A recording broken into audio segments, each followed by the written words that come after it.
नमस्कार दोस्तों, 8 PM India में आपका स्वागत है। लोकसभा चुनाव में जोर का झटका लगने के बाद हरियाणा सरकार एक्शन मोड में है। खास तौर पर सरकारी नौकरियों को लेकर के मुख्यमंत्री नायब श्रेणी ने 1 लाख से ज्यादा भर्तियां करने की बात कही है।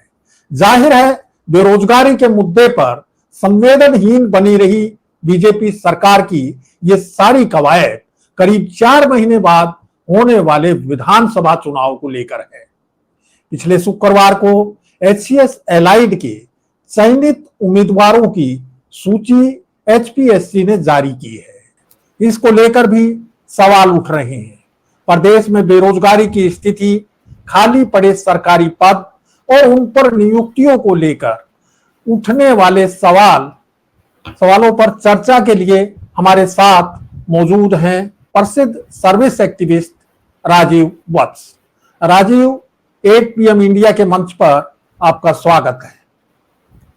धनखड़ साहब, आपको भी और आपके सभी दर्शकों को मेरी नमस्कार। धन्यवाद। राजीव, पिछले हफ्ते शुक्रवार को HPSC ने HCS एलाइड का रिजल्ट जारी किया है। इस सूची को लेकर के कुछ चर्चाएं हो रही हैं, इस पर आप क्या कहेंगे? धनखड़ साहब, सबसे पहले तो मैं आज की जो हमारी वार्ता है इसको बधाइयों के दौर से शुरू करूंगा। जी। सबसे पहली बधाई भाजपा सरकार को। जी। पिछले 25 साल में ये सरकार सबसे ज्यादा HCS के बैच भर्ती करने वाली सरकार बन गई है। जब भाजपा सत्ता में आई 2014 में, तो भाजपा के लोगों को ये बड़ा मलाल रहता था कि एडमिनिस्ट्रेशन में हमारे लोग नहीं है, एडमिनिस्ट्रेशन में हमारे लोग नहीं है। तो भाजपा ने पिछले 10 साल के अंदर 4.5 बैच HCS की भर्तियां जो है वो की हैं। 4.5 इसलिए कह रहा हूं कि सबसे पहली भर्ती जो थी उसका प्री पिछली सरकार के समय हो चुका था। मेन और इंटरव्यू इन्होंने करवाए थे, उसके बाद इन्होंने 4 बैच जो है वो पूरे कर लिए अपने, और यानी 4.5 भर्तियां कर ली। 4.5 भर्तियां इन्होंने HCS की कर ली है। और दूसरी जो महत्वपूर्ण बात ये है वो ये है कि अब HCS लेवल के जितने भी महत्वपूर्ण प्रशासनिक पद हैं उनके ऊपर ये बैच तो अभी नया लगा है। पहले वाले जो 3.5 बैच हैं उनमें भर्ती अधिकारी बैठे हैं, चाहे वो SDM की पोस्ट हैं, चाहे वो CTM की पोस्ट हैं, चाहे वो CEO जिला परिषद हैं। तो जितनी भी महत्वपूर्ण प्रशासनिक पद हैं HCS लेवल के, उनके ऊपर इन्हीं 3.5 बैच के लोग जो है वो पोस्टिंग दी हुई है। तो भाजपा को अब ये मलाल नहीं रहना चाहिए कि हमारे एडमिनिस्ट्रेटिव अफसर जो है वो है नहीं। जी। दूसरी बधाई इस बात के लिए कि कुछ महत्वपूर्ण चेंजेस आए हैं, वो हमें स्वीकार करना चाहिए। जी। जैसे एक समय था जब सन 2000 की मेरी ग्रेजुएशन है, तो हम लोगों ने जब हरियाणा सरकार के पेपर देने शुरू किए तो क्वेश्चन बुकलेट में जो है SS बोर्ड और जो पब्लिक सर्विस कमीशन थे वो क्वेश्चन बुकलेट भी वापस ले लिया करते कैंडिडेट से। जी। मार्क्स की डिटेल, आंसर की कट ऑफ, ये सब डिस्क्लोज करना तो जो है वो बहुत दूर की बात थी। लोगों ने लड़ाइयां लड़ी। मैं किसी पॉलिटिकल पार्टी को या सरकार को क्रेडिट नहीं देना चाहूंगा, क्योंकि किसी सरकार ने अपने लिए कुछ किया भी नहीं। ये कैंडिडेट्स की लड़ाई की सफलता है कि धीरे धीरे करके आज के दिन सरकारें इस बात के लिए मजबूर हुई कि टेस्ट लेने के बाद क्वेश्चन बुकलेट मिलती है कैंडिडेट्स को, टेस्ट लेने के बाद आंसर की डिस्क्लोज करनी पड़ती है। हालांकि उस आंसर की में रिप्रेजेंटेशन लेने के बाद फाइनल आंसर की आज भी नहीं दिखाते, लेकिन कम से कम जो है एक प्रिलिमिनरी आंसर की जो है वो डिस्क्लोज करनी पड़ती है। उसके बाद रिप्रेजेंटेशंस लेनी पड़ती है कैंडिडेट से, मार्क्स डिस्क्लोज करने पड़ते हैं।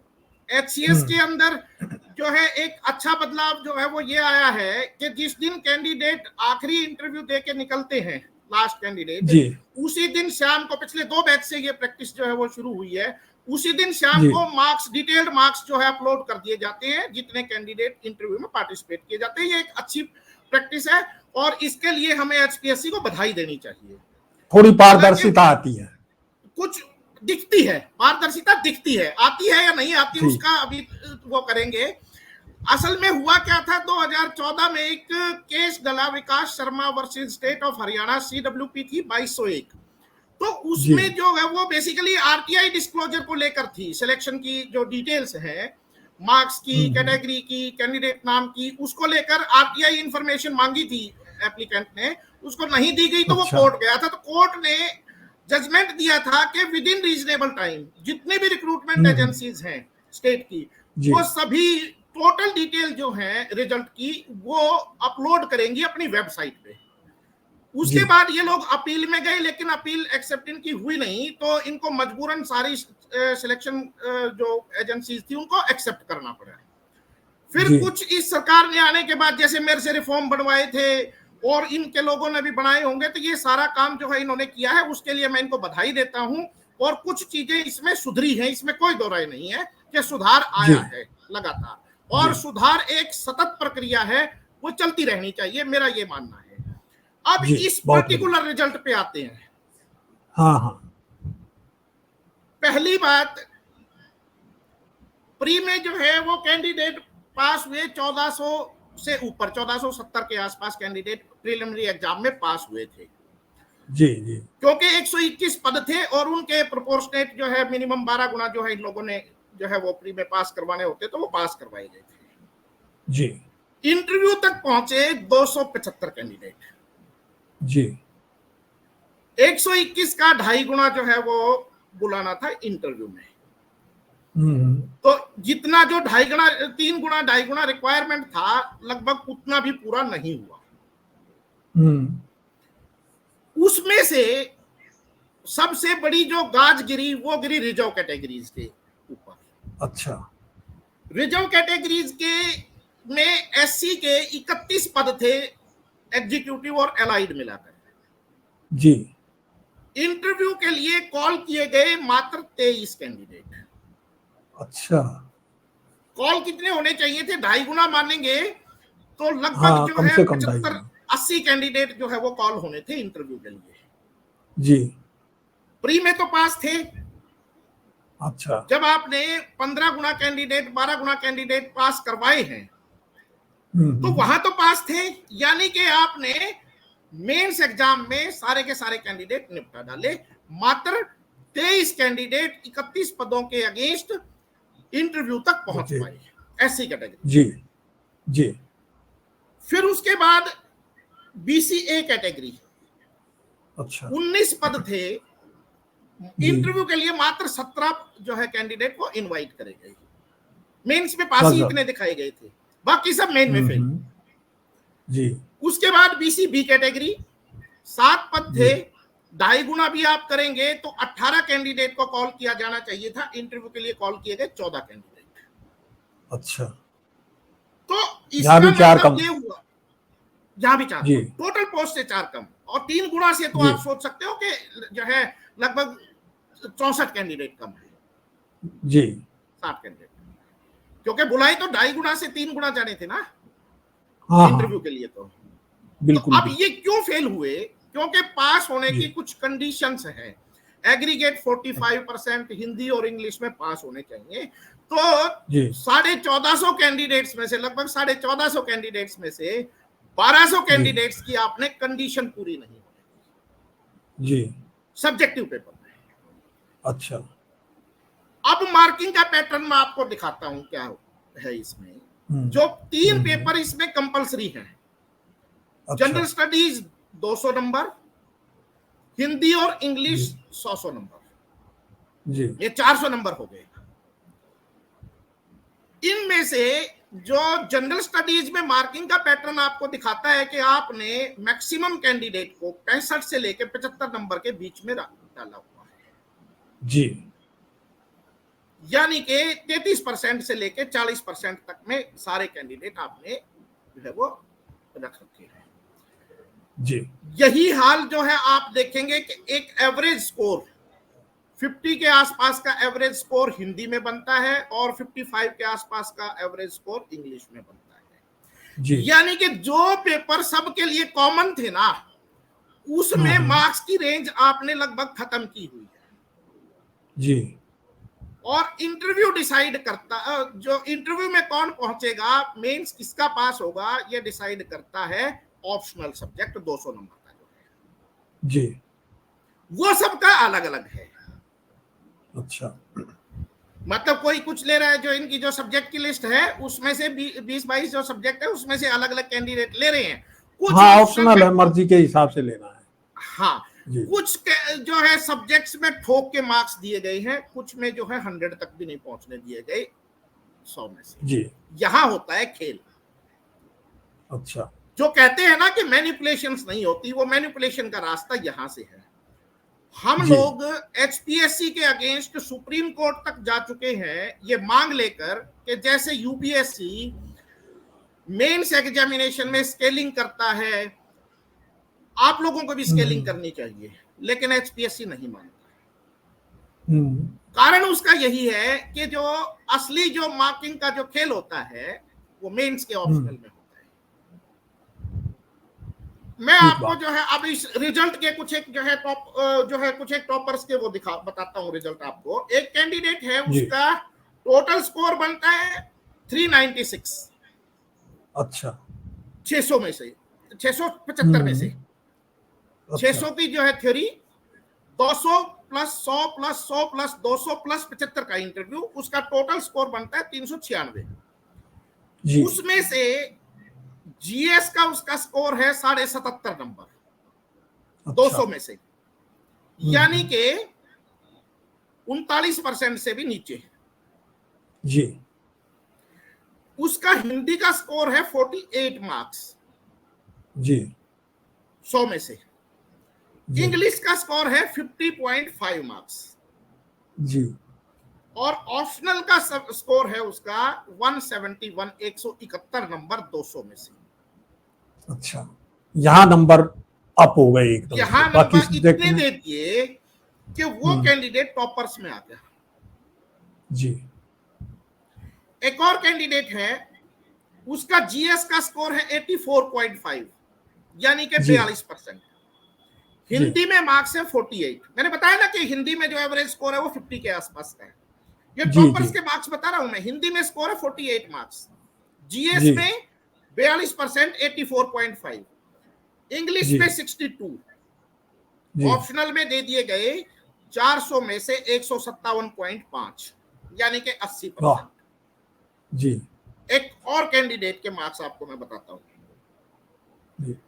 उसका जो है जीएस का स्कोर है 75.5, यानी कि 38% से भी नीचे है। अच्छा, हिंदी में स्कोर है 49, इंग्लिश में है 58.5 जी, और ऑप्शनल सब्जेक्ट है 161 नंबर 200 में से। 200 में से, यानी कि यहां भी 80% से ऊपर का स्कोर है। मतलब खेल जो है ऑप्शनल सब्जेक्ट में किया गया है, सिलेक्शन ऑप्शनल के बेस पे हुआ है जी। और ऑप्शनल आपकी चॉइस के हैं। मार्किंग जो है वो कहां लूज होगी, कहां जो है वो लिबरल होगी, कहां टाइट होगी, ये कमीशन जाने, एग्जामिनर जाने, मैं और आप तो जानते नहीं। सीधी बात है। तो ये है मेरिट का खेल जी। लगता सबको ये है कि मेरिट पे हुआ है। मेरिट किस तरीके से बनी है ये बहुत थोड़े लोग जो है एनालाइज कर पाते हैं जी। उसके बाद जी। इंटरव्यू में मैंने वो दौर भी देखा है जब मुझे 75 में से 19 दिए गए थे जी, और मैं 2 नंबर से 1 नंबर से फेल हुआ था। अब की बार बड़ा बढ़िया खेल कर रखा है। अब की बार का ये हर बार होता है जी। इंटरव्यू की जो एवरेज जो रेंज है ना, मार्क्स की जो रेंज है वो लगभग 15 नंबर की है। अच्छा, 35 से लेके और 50 के बीच में जी। उससे कम नंबर भी बहुत थोड़े कैंडिडेट्स को दिए गए, उससे ऊपर भी बहुत थोड़े कैंडिडेट्स को दिए गए जी। इस 15 नंबर में सबके इंटरव्यू के रेंज है, तो देखने वाले को तो लगता है बहुत अच्छी बात है यार, बहुत अच्छा इंटरव्यू जो है वो कंडक्ट करा गया है और जो है फेयरनेस जो है वो बरती गई है जी। लेकिन अब इसका दूसरा खेल देखिए कि 15 नंबर की इंटरव्यू की रेंज है, ऑप्शनल के स्कोर में जो आप लोगों ने मेरिट ठोक के दी गई है उसको कोई भी कैंडिडेट बदल नहीं पाएगा जी। दूसरी बात, आप लोगों ने क्या किया, उन 15 नंबर में ना फ्रैक्शन बना दिए। अच्छा, 32.7, 34.6, 38.8, 35.9, ये इंटरव्यू के स्कोर। जी मोदी जी ने एक रैली में कहा था कि इंटरव्यू के अंदर ऐसा कोई साइकोलॉजिस्ट, पर्सनालिटी एक्सपर्ट बना नहीं है जो 5 मिनट में कैंडिडेट को बता सके कि उसके कितने नंबर बनेंगे, इसलिए जी इंटरव्यू बंद होने चाहिए। ये मोदी जी की स्टेटमेंट है रैली के अंदर। उसके बाद से कई भर्तियों में इंटरव्यू बंद भी हुए। जी तो एचपीएससी के पास ऐसा कौन सा थर्मामीटर है जो ये बता देता है कि 39.9 मार्क्स तो मेरिट है और 40 बढ़ते नहीं है। 0.1% में ऐसा कौन सा जो है थर्मामीटर माप देता है कि कैंडिडेट के 40 नंबर नहीं बढ़ेंगे, 39.9 बढ़ेंगे। जी ये थर्मामीटर तो यूपीएससी के पास भी नहीं है, उनके भी मार्क्स फ्रैक्शन में नहीं होते, इनके मार्क्स फ्रैक्शन में होते। सही बात है। ये बेसिकली क्या है, इंटरव्यू की रेंज जो 15 नंबर की दिखती है उसमें आपने हर नंबर को 10 फ्रैक्शन में डिवाइड कर दिया। जी, एक एक नंबर आपने 10-10 फ्रैक्शंस में वो कर दिया और आपने वो रेंज थी वो और भी ज्यादा स्प्लिट कर दी जो पहले होती थी। तो खेल जो है वो बड़ा सोच समझ के किया जाता है, जो लोगों को समझ नहीं आता, और नारे जो है वो फिर पर्ची खर्ची के लगा दिए जाते हैं। तो हालांकि जो ये गैप जो कम हुआ है इंटरव्यू की डेट से और फाइनल रिजल्ट के बीच में, इससे मैनिपुलेशन काफी कम हुई है, लेकिन ये कह दिया जाए कि सारा मेरिट का ही साम्राज्य है, ऐसा नहीं। जी, यानी पर्ची खर्ची नहीं, आपने बहुत अच्छे तरीके से पूरा प्रोसेस समझाया और कहां खेल होता है ये भी बताया। यानी जो बिना पर्ची खर्ची वाली बात की जाती है, सिफारिश और रिश्वत के बिना मेरिट पर भर्ती करने के दावे किए जाते हैं, ये सच नहीं है। ये इस पर आप थोड़ा और प्रकाश डालिए। बहुत सी भर्तियों में पेपर लीक की घटनाएं हुई है जी, क्या किसी में भी सॉलिड कार्रवाई हुई है? एक में भी नहीं हुई है। अगर अभी मैं तक तो जो है नहीं किसी ऑफिस का बॉस हूं और मेरे पास लगातार जी बेईमानी की, मेरे ऑफिस में बेईमानी की खबरें आ रही हैं और मैं ठोस कार्रवाई नहीं कर रहा, मुझे ईमानदार कैसे कोई मान सकता है? बिल्कुल सही बात है। जब भर्ती एजेंसी के दफ्तर में लोग पकड़े जाते हैं बेईमानी करते हुए, रिश्वत लेते हुए। आने वाला था धनखड़ साहब कि एचपीएससी का डिप्टी सेक्रेटरी अपने ऑफिस में केस के साथ पकड़ा जाता है जी, उसी आदमी पे जांच शुरू और उसी आदमी पे जांच खत्म जी। उसके अलावा एक भी सरकारी आदमी अगर उस जांच में भीतर गया हो या मुकदमा दर्ज हुआ हो तो मुझे बताइए जी, क्या यह संभव है कि अकेला आदमी वो पैसे भी ले रहा हो, ओएमआर सीट भी वही भर रहा हो, धांधली भी सारी वही कर रहा हो? ऐसा संभव नहीं है जी, क्योंकि बहुत सारे लोग इन्वॉल्व होते हैं पेपर कंडक्ट करवाने की प्रक्रिया में जी। एजेंसी के लोग भी होते हैं, क्लरिकल स्टाफ भी होता है, जो है ना, सीक्रेसी के लोग भी होते हैं। ऐसा नहीं है कि सारी चीजें एक ही आदमी के पास थी। यानी खेल पूरा मिल बांट के होता है, मिल बांट के होता है। तो ऐसा कैसे हो सकता है कि एक ही आदमी पे जांच शुरू और एक ही आदमी पे खत्म हो जाए, दूसरा कोई आदमी जांच के लपेटे में ही ना आए? यही तो दिक्कत है कि जांच सिरे तक नहीं पहुंचती और जांच सिरे तक पहुंचाने की मनसा ही नहीं होती। असल बात तो ये है, सच बात। अन्यथा जो है ऐसा नहीं हो सकता कि आपके पेपर दर पेपर लीक होते रहे और कोई भी आदमी जो है वो अपने अंजाम तक ना पहुंचे। अगर आप कितने पेपर लीक हुए हैं पिछले 10 साल में? धनखड़ साहब, जो लोग रफली डाटा बताते हैं वो लगभग 40 के आसपास का बताते हैं, लेकिन कुछ मोटी भर्तियों के मैं आपको उदाहरण बताता हूं। पुलिस की भर्ती का पेपर लीक हुआ था जिसमें कहा कि कारगिल में जो है वो पेन ड्राइव गुम हो गई, जिसमें जो है डिटेल्स थी। एचसीएस का ये जो अटैची कांड था ये आपके सामने आया, नायब तहसीलदार का पेपर आपके सामने आया, क्लर्क की सबसे पहला पेपर, जो बड़ा पेपर जो सरकार आने के बाद 2014 में हुआ था, उसमें जो है आरोप लगे कि पानीपत के एक सेंटर से जो किसी राजनीतिक दल के किसी से संबंधित किसी आदमी का जो है स्कूल था उससे लीक हुआ। और उसके बाद उसमें मुकदमे में कुछ ऐसी टेक्निकल जो है वो ग्लिचेस डाली गई कि आखिर में वो मुकदमा भी खारिज हो गया, वो जांच भी खारिज होगी, भर्ती भी जो है वो जी। उस क्लरिकल एग्जाम से लेके जी। और जो है हर भर्ती में पेपर लीक के आरोप लगते रहे हैं। ग्रुप डी पे भी लगे थे, दिल्ली में गिरफ्तारियां हो रही थी, दिल्ली पुलिस गिरफ्तारियां कर रही थी। हरियाणा में उसमें कुछ हुआ? कुछ नहीं हुआ। अगर जो है पेपर लीक नहीं था तो दिल्ली पुलिस गिरफ्तारियां क्यों कर रही थी? सही बात है। तो और फिर वो अंजाम तक क्यों नहीं पहुंची? हरियाणा में तो जो है पत्ता भी नहीं हिला उसके ऊपर। परीक्षा हमारी, भर्ती हमारी, कंडक्ट हमारी सरकार वो जो है एजेंसियां कर रही, दिल्ली पुलिस ने कुछ भर्तियां करी, हमारे यहाँ तो पत्ता तक भी नहीं हिला। जी। एक तरफ जो है जांच एजेंसी गिरफ्तारियां कर रही होती है, दूसरी तरफ जो भर्ती एजेंसी है वो क्लीन चिट देने आ जाती है कि नहीं पेपर आउट नहीं हुआ, पेपर लीक नहीं हुआ, ये तो टेक्निकल फ्लॉ था, ये तो फलाना था ढिमकाना था। केस अपने आप ही कमजोर हो जाता है। जी। जिसका पेपर लीक हुआ है, जब वही ये कह रहा हो मीडिया में स्टेटमेंट देके कि हमारा पेपर लीक नहीं हुआ है, तो जांच एजेंसी की जांच तो फिर जो है वो इररिलेवेंट होगी ना। जी, बिल्कुल सही बात है, इररिलेवेंट हो जाएगी। और जब अंजाम तक आप पहुंच नहीं रहे हैं और जांच भी अंजाम तक नहीं जा रही है, तो ऐसी स्थिति में जो है वो कोई परिणाम निकलने वाली बात नहीं होती है, ना ही उसका कोई इम्पैक्ट पड़ेगा और धांधली जारी रहेगी। राजीव जी, लोकसभा चुनाव में पार्टी को झटका लगने के बाद हरियाणा सरकार एक्शन मोड में दिख रही है और मुख्यमंत्री नायब सैनी कह रहे हैं कि 1 लाख से ज्यादा पदों पर भर्ती की जाएगी। क्या 3 महीने में पूरी प्रक्रिया कर पाना संभव है? सबसे पहले तो मुख्यमंत्री जी को साधुवाद कि उन्होंने ये स्वीकार किया कि 1 लाख से ज्यादा वैकेंसीज उनके पास हैं और भर्ती करी जाएगी।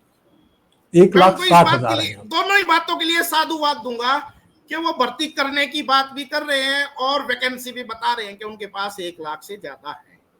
हाँ। 10 साल से आप लोगों की सरकार है जी, फिर भी 1 लाख वैकेंसीज आपके पास चुनाव तक बची हुई है।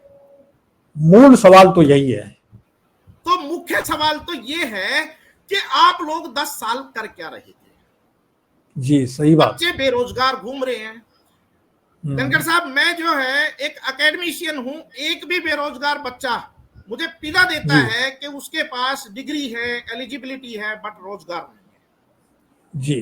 तो बेरोजगारी के मुद्दे पर मुझसे ज्यादा दुखी होने वाला इंसान जो है वो शायद ही कोई दूसरा हो, क्योंकि मैंने जो है वो भर्ती एजेंसीज के पाप को भी भुगता है और मैं सामने बेरोजगार बच्चों को भी देखता हूं। आपके पास सबसे पहला सवाल ये आता है, पद खाली पड़े हैं, लेकिन आपने 10 साल में भर्तियां करी कितनी? आपके पास 10 साल का समय था, आपने भर्तियां नहीं करी, 1 लाख पद खाली पड़े हैं और आप कह रहे हैं कि हम 3 महीने में भरेंगे। जी, मैं सीएम साहब को बिना एक भी पैसे की तनख्वाह लिए सेवा देने के लिए तैयार हूं। अगर वो 3 महीने में 1 लाख भर्तियां कर सकते हो तो मेरी वो चपरासी लेवल की भी सेवाएं अगर लेना चाहें तो मैं उनको देने के लिए तैयार हूं, अगर वो 3 महीने में 1 लाख पद भर के दिखा दे। जी, ये यानी सब आई बात है। ये सिर्फ और सिर्फ एक दिलासा देने वाली बात है। आपने पिछले 5 साल में भर्तियां कितनी करी, आपको सबसे पहले तो इसका जवाब देना चाहिए। सही बात है। आपने ग्रुप सी लेवल की सारी भर्तियां रोक के खड़ी कर दी सीईटी के नाम पे। और वो सीईटी की खिचड़ी ऐसी बनाई कि हम लोग पहले ही कहते थे कि ये जिस तरह की खिचड़ी है, परमात्मा भी धरती पर आ जाए तो वो इसको सिरे नहीं चढ़ा सकते। सही बात है।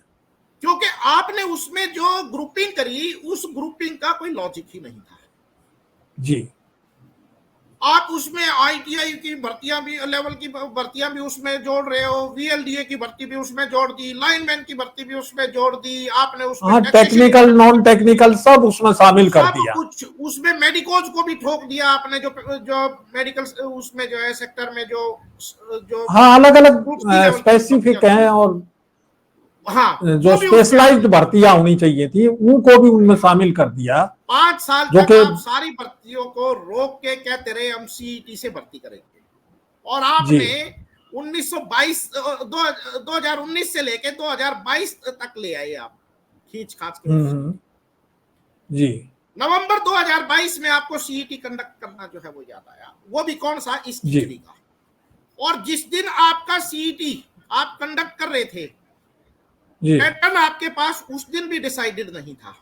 आपके पास सिर्फ इतना था कि हम लोग इस पेपर के बेस पे स्क्रूटनी करेंगे, जी, क्वालिफाइंग करेंगे, कट ऑफ रखेंगे, वो उस दिन भी डिसाइड नहीं था। स्क्रूटनी करने के बाद अगला कोर्स ऑफ एक्शन क्या रहेगा ये भी डिसाइड नहीं था एचएसएससी के पास, जिस दिन इन्होंने सीईटी की परीक्षा नवंबर दिसंबर 2022 में कंडक्ट करी। जी, उसके बाद आप लोगों ने क्या किया, उसमें इतने सारे फ्लॉज छोड़ दिए, वो मैटर कोर्ट में जाके लटक गया। वो लटकना ही था। आधी रात को सही बात, कोर्ट के डिसीजन आ गया कि इसको जो है रिकंडक्ट करो। ये जो आप लोगों का जो ये 5 मार्क्स वाला मैटर है ये ठीक नहीं है, रिजल्ट को जो है वो करके क्वाश करके दोबारा से रिजल्ट बनाओ। सरकार जिद पे अड़ गई। आधी रात को जो है माननीय उच्च न्यायालय को जो के सामने अर्जी लगाई गई। सुबह 8 बजे स्पेशल सुनवाई हुई और स्टे वैकेट करवा के पेपर करवाया गया। सिर्फ यानी एग्जाम देने वाले बच्चे जो हैं वो कंफ्यूज रहे, पूरी तरह से परेशान रहे कि एग्जाम होगा कि नहीं होगा। इस ऊहापोह में लटके रहे, पहुंच पाए नहीं पहुंच पाए अपना सेंटर तक, ये भी सरकार ने देखने की कोशिश नहीं की कि एक दिन बाद ही इस एग्जाम को करवा लिया जाए या 2 दिन बाद करवा लिया जाए। आपने उसी समय एग्जाम लिया जब कोर्ट का आदेश आया। धनखड़ साहब, रात को 11:30 बजे तक ना आपको पता था पेपर होगा नहीं होगा, ना मुझे पता था, ना बच्चों को पता था। बच्चे सेंटर से वापस आए जी, अगले दिन का पेपर लिया, और जो पेपर उस दिन कैंसिल किया, पोस्टपोन किया, वो उससे अगले दिन कर दिया, फिर एक दिन का गैप देके। ये कहानियां जो है हुई। उसके बाद आप जो है कोर्ट में डिफेंड करने के नाम पे 2-3 डेट तक तो आप कोर्ट में जो है डिफेंड करने के नाम पे। अब जो है डिवीजन बेंच का डिसीजन आ गया कि आप लोगों की जो 5 मार्क्स की पॉलिसी थी वो गलत थी, उसके बिना आप लोग जो है दोबारा से रिजल्ट बनाइए। जी, अब स्थिति क्या है उसको समझो। 12,000 से ज्यादा बच्चे ज्वाइन कर चुके हैं इस 5 मार्क्स वाली पॉलिसी के बाद जी, 2019 के बाद। उन सब की तो नौकरी के ऊपर जो है ज्वाइनिंग के बाद नौकरी के ऊपर संकट की तलवार खड़ी होगी जी। बाकी बच्चे रिजल्ट की वेट कर रहे थे। अब आपने फर्स्ट स्टेज में ही 5 मार्क्स की वेटेज देकर रिजल्ट जो है तैयार कर रखा है सीईटी का। तो यानी कि बिल्कुल अगर आप हायर कोर्ट से रिलीफ नहीं मिलता है तो आप उसी स्टेज पे पहुंच गए जहां नवंबर 2022 में खड़े थे। बिल्कुल सही बात है, एकदम सही बात है, वही पहुंच जाते। अब यहां पर भी 2 स्थितियां आती हैं जी। आप लोग सुप्रीम कोर्ट में जाएंगे जी, जो 12,000 बच्चे ज्वाइन किए हुए हैं उनकी नौकरी बचाने के लिए स्टे लेने आपको सुप्रीम कोर्ट जाना पड़ेगा जी। तो वो जो बाकी भर्तियां हैं वो लटक जब तक मामले का निपटारा नहीं होगा, वो लटक जिनके रिजल्ट नहीं आए थे। सही बात और है। अगर आप डिवीजन बेंच का डिसीजन एक्सेप्ट करके विदाउट 5 मार्क्स रिजल्ट निकालते हैं तो जो ज्वाइन कर गए उनकी नौकरियों का क्या होगा? ठीक बात। आप एक ही मैटर के ऊपर 2 स्टैंड नहीं रख सकते। Either you will fight for the policy of 5 marks under the socio economic criteria, बिल्कुल ठीक बात है, और you will have to leave it. आप इस क्राइटेरिया को छोड़ते हो तो जो लगे हुए हैं उनकी नौकरियों का क्या होगा? सही बात। और अगर इसके लिए कंटेस्ट करते हो तो जो वेट कर रहे हैं वो 3 महीने में तो मैटर सुलटने से रहा जी। फिर आप लोग जो है कह रहे हो कि हम लोग ग्रुप डी का जो वो है रिजल्ट है वो इन 5 मार्क्स के बिना निकाल लेंगे। टीजीटी का रिजल्ट हम जो है बिना इन 5 मार्क्स के निकाल लेंगे। तो इसका मतलब आपने एक्सेप्ट कर लिया ना कि हाई कोर्ट का डिसीजन ठीक है जी। तो सुप्रीम कोर्ट में आप उन 12,000 की नौकरियां कैसे बचाएंगे? यानी पूरी तरह से सरकार जो है वो उलझी हुई है, और सरकार नहीं उलझी हुई है बल्कि वो युवाओं का भविष्य लटका हुआ है, जो भर्ती हो रहे हैं या जो भर्ती हो चुके हैं या होना चाहते हैं, उन युवाओं का भविष्य लटक गया। आपको ध्यान हो, इससे पहले जब हमने ग्रुप सी पर चर्चा करी थी तो मैंने धनखड़ साहब आपको एक बात कही थी कि जो बच्चे सिलेक्ट होंगे ना तो बेचारे वो कभी चैन से नौकरी कर पाएंगे लिटिगेशंस की वजह से जी, और जो बच्चे जो है सिलेक्ट नहीं हो पाएंगे ना वो जो है कभी ये स्वीकार कर पाएंगे कि उनके साथ न्याय हुआ जी। अब परिस्थिति वही आ गई है, जो बच्चे लगे हुए हैं उनकी नौकरी दांव पर लग गई, जो बच्चे रिजल्ट का इंतजार कर रहे थे उनका रिजल्ट और इंतजार और लंबा खिंच गया। सरकार के साथ एक तरफ कुआं है, दूसरी तरफ खाई है। अब ये क्यों हुआ? आप लोगों ने सारे की सारी भर्तियां एक ही एडवर्टीजमेंट में कवर कर दी, तो आप जो है तैरेंगे भी इकट्ठे और डूबेंगे भी इकट्ठे। सही बात है। अगर आपने ये इस तरह की ग्रुपिंग नहीं की होती तो जो टेक्निकल भर्तियां थी वो तो कम से कम सिरे चढ़ जाती ना। बिल्कुल, और लोगों के काम भी नहीं रुकते, सरकार का काम भी सुचारू रूप से विभिन्न डिपार्टमेंटों का चलता रहता, लेकिन आपने तो सारा मतलब मामला ही उलझा के रख दिया है। और अब लगता है कि इस तरह की जो भर्तियों की बातें की जा रही हैं वो केवल लोगों को बरगलाने के लिए हो रही है, भर्ती कुछ नहीं होनी है। राजीव जी, हाँ जी, हाँ जी, एक बात और मैं ऐड करूंगा। अब ये भर्तियां जो नहीं हो पा रही उसमें भी सरकार का नुकसान नहीं है, सिर्फ हमारे बच्चों का नुकसान है। बच्चों का नुकसान है, सरकार का क्या नुकसान हुआ? HPSC ने पीजीटी की भर्तियां निकाली हैं, बहुत सारे पद वैकेंट रह गए क्योंकि जो कंडीशन लगा रखी थी कह रहे हैं कि वो पूरी नहीं हुई। जो 50% की कंडीशन जो लगाई थी वो पूरी नहीं हुई, इसलिए पद खाली रख दिए गए जी। यहां पर तो सारे पद वैसे ही खाली हो गए। अब ये पद क्यों खाली है, इसके पीछे भी बड़ा जो है रोचक खेल है।